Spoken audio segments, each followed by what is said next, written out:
G'day ladies and germs, Conor here from C-Dubs Media, back with another video. And today we're doing my review of the Oppo A98 5G. So without further ado, let's get stuck into the video. Let's go. I just got to bring up the spec list because the memory's failing me. One of the things that I do like about this device is the battery. I'm so sick of phones, flagship phones, that can't handle a day in the wild.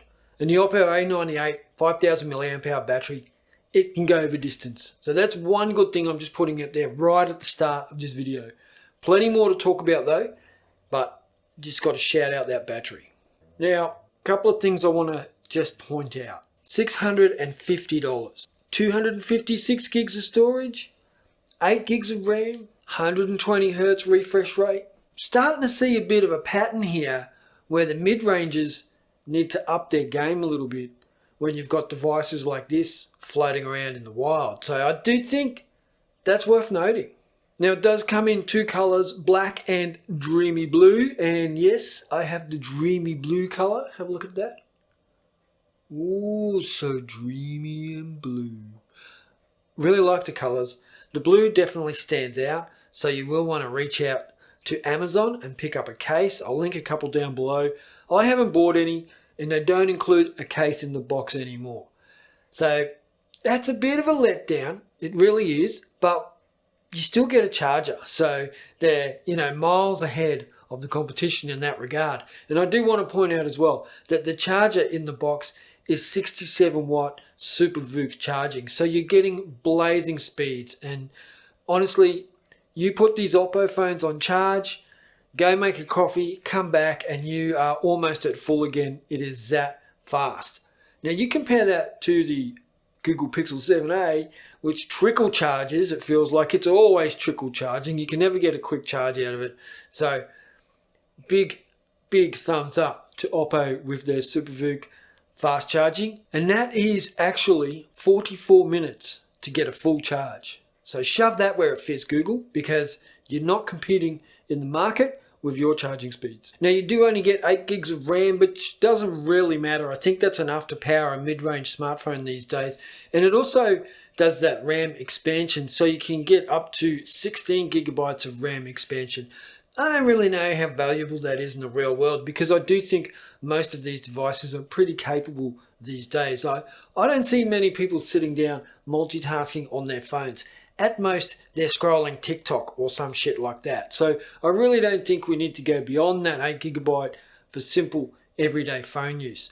Now, some of you might say, well, we need it for gaming. And if that's the case, if you really do need it for gaming, this phone's got you covered there too, because I was gaming on this and I did not have any issues. I mean, it looked really good on a big display, nice bright colors, that 120 Hz refresh rate.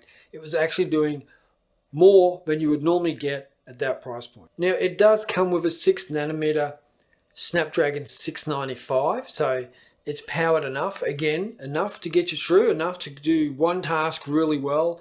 Multitasking a couple of tasks at a time, not a problem as well. Now, who's going to be doing gaming? Fuck, my battery's going flat. Now, where was I? Snapdragon 695, 6nm, plenty enough to get you through your tasks, gaming, watching content, maybe video calls, that sort of thing.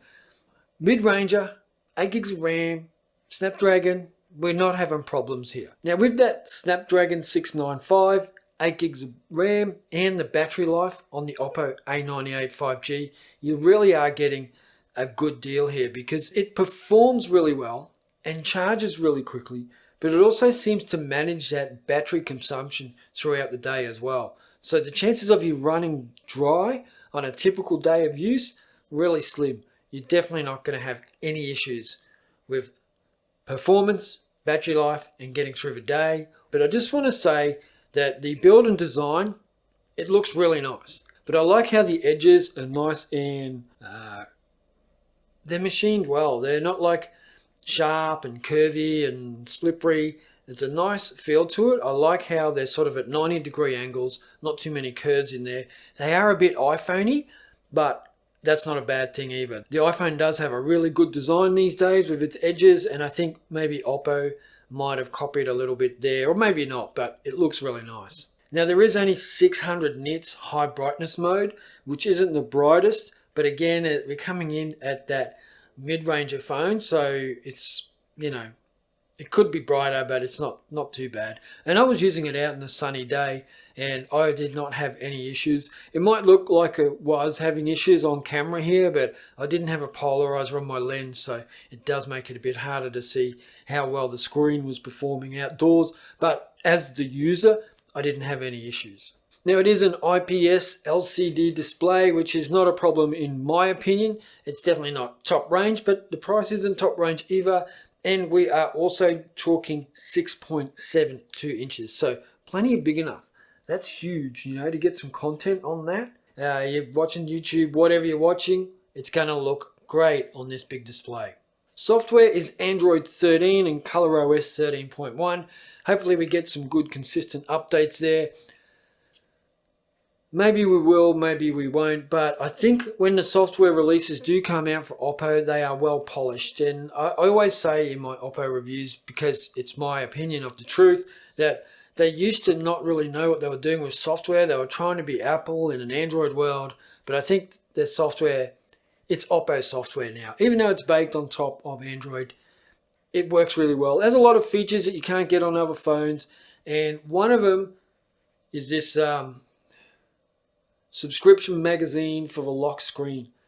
And I got to say, choose wisely, because you can get some pretty embarrassing pictures pop up on your lock screen from time to time. Ones you might not want other people to see. Like I was in the city and I pulled it out to check something, and it was a big Barbie display on because of the movie, I guess, at the time. And it was just like, I quickly put the phone in my pocket and scampered away. So just make sure you choose your subscriptions wisely for that lock screen magazine. Unlocking this device can be really easy, or it can be really bad. When it detects your face and you have face unlock enabled, it is super fast. The fingerprint display, however, is on the side. I hate it. Sorry Oppo, but I absolutely hate it. It rarely picks up my fingerprint, very rarely scans it right the first time, and very rarely unlocks it right the first time. There's a couple of things that make it horrible. One is the location of it. It's actually like almost halfway down the display. The other thing is that you can't actually tell where it is. It's not that, it is hard to feel where that power button is. So you miss it most of the time. I really don't like it at all. Oppo, this is one of the worst you've done in a while, for sure. Look, another lock screen. Bloody dog there. Another one. See, like stuff like that. I don't want that on my lock screen. Scrolling on it is a breeze. I didn't have any hiccups. Web pages loading, my Google feed loading, everything went really smoothly. I really did appreciate using this device. Now I just want to talk about the camera. We have a couple of different situations here. One I'm not that familiar with, and I must say it is something different, which is not a bad thing. I like that Oppo have done this. Okay, so the lens setup on the back. 64 megapixel AI camera is the main sensor on the rear. Then you have a 40 times micro lens and then a 2 megapixel depth sensor. Now this micro lens can zoom in on things like you would not believe. And it's not really zooming in, it really is just a micro lens. Now, when I was first using it, it was telling me to hold the camera between 1 and 3 millimeters away from the object that I was trying to take a photo of.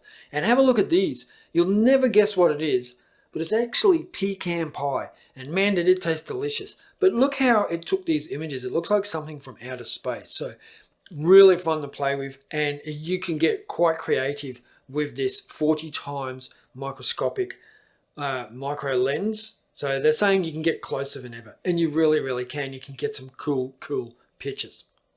Then you get all the typical Oppo features in a smartphone camera. So you get the AI features, you get the really nicely smoothed out skin on the portrait mode, makes me look 20 years younger.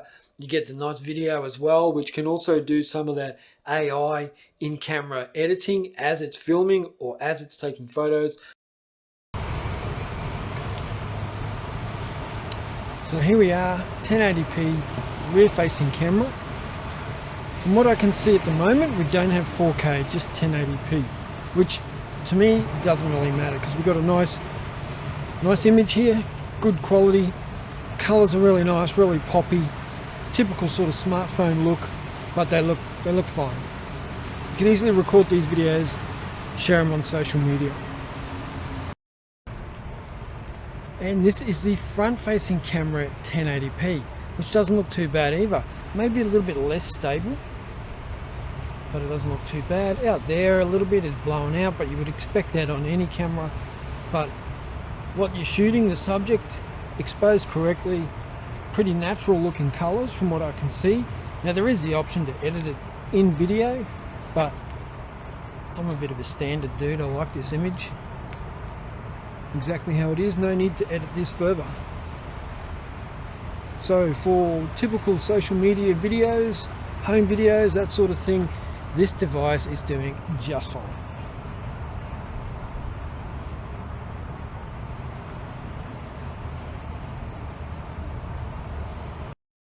For those of you wishing to participate in the portrait video world, this is the image you're going to get on the front facing camera. Looks pretty good. Again, maybe the stabilization is a little bit lacking, but for this price point you can't really complain. I like the image.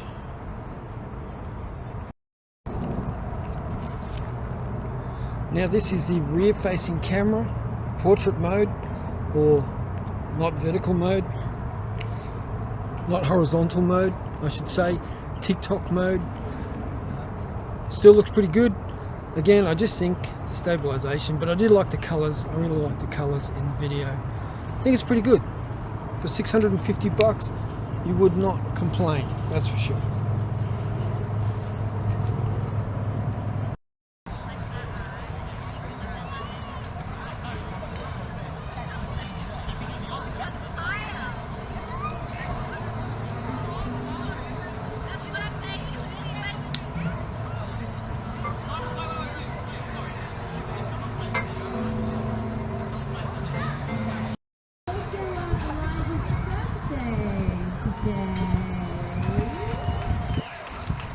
So what better to be here at the 2023 Vegan Fan Festival? So you know what we have to do now, ready?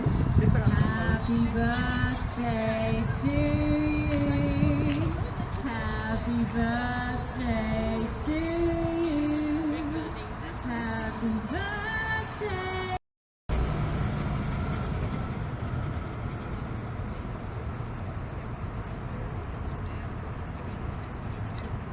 So there is some really cool features here on the camera. All these photos you're seeing now were taken with the Oppo A98 5G. For me, one of the letdowns in the video camera is that you can't shoot in 4K. It's only 1080p, 30 frames per second. Bit of a letdown, but it does still look really good. And let's be honest, most of you will take a short video and save it on your phone and never ever watch it again. So for something you're never going to watch again, it's fine. For something you're going to share on social media, it's fine. For kids' birthdays, things like that, the video is going to be just fine. Save it to your hard drive, back it up, and you've actually taken some really good quality memories on the Oppo A98 5G. So I think the camera is definitely capable. So the photos really pop. Videos could be a little bit better. Micro lens is something very different and cool. So overall, big win on this device. If you want something different, you can't really go past the Oppo A98 5G. If you want to stick with something really nice and safe, you might want to look at the Google Pixel phone, but it's really $100 more. So maybe you wouldn't want to do that.